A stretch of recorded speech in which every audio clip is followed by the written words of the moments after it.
我が家は、作付という、ね、屋号で、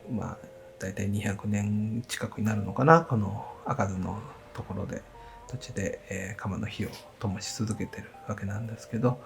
ういうふうにやってきて、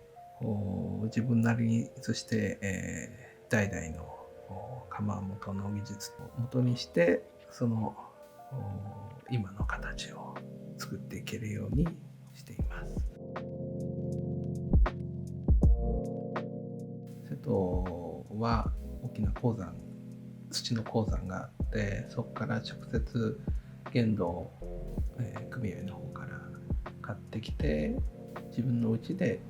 製土してます。まず原土を、細かく砕いて、その砕いたものと水をこう泥ビルの中に入れて、でドロにします。でドロにしたものをフィルタープレスで水分を抜きます。で、一番の元土を作って、でろくろを引くために釉薬に合わせて赤土を入れたり、シャモトを入れたりして、それぞれの釉薬に合わせた土作りをしています。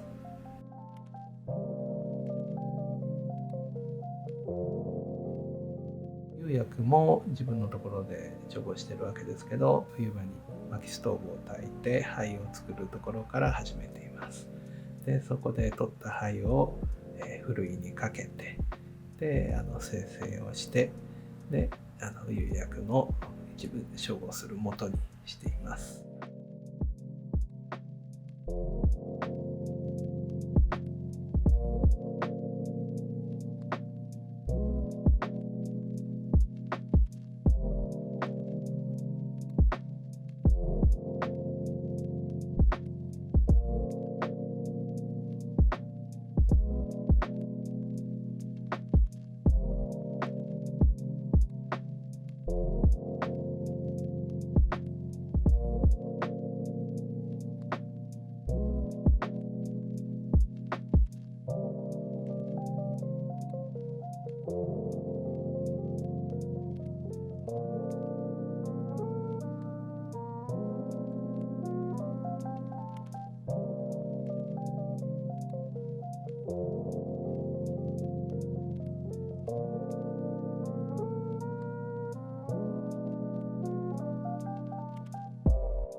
このようにコテやヘラや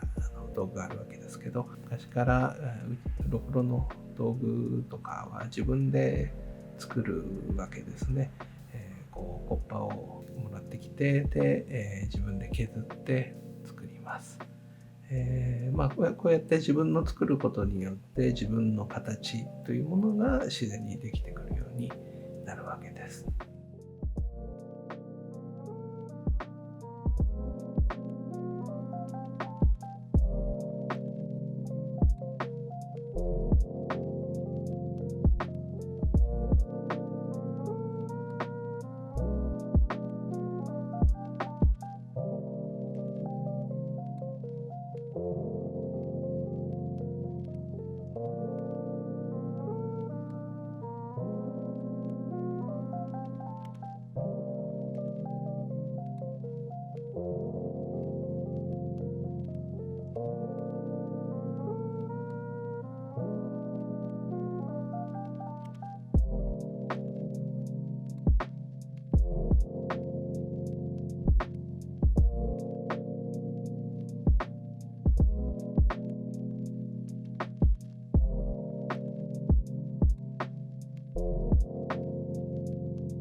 こは日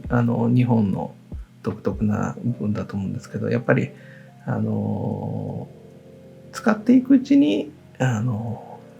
陶器っていうのもどんどん味が出てくるものなんですね。ですから、ぜひ皆さんにも使っていただきたいですし、ですからそういった意味では作家はその作品に関われるのが、7割ぐらいまでで、あとの3割は、買ってくれた方、お客さんが自分で使いながらその作品をこう仕上げていくっていう、それがいわゆる日本のわびさびっていうものとつながっていく部分なんじゃないかなと思ってます。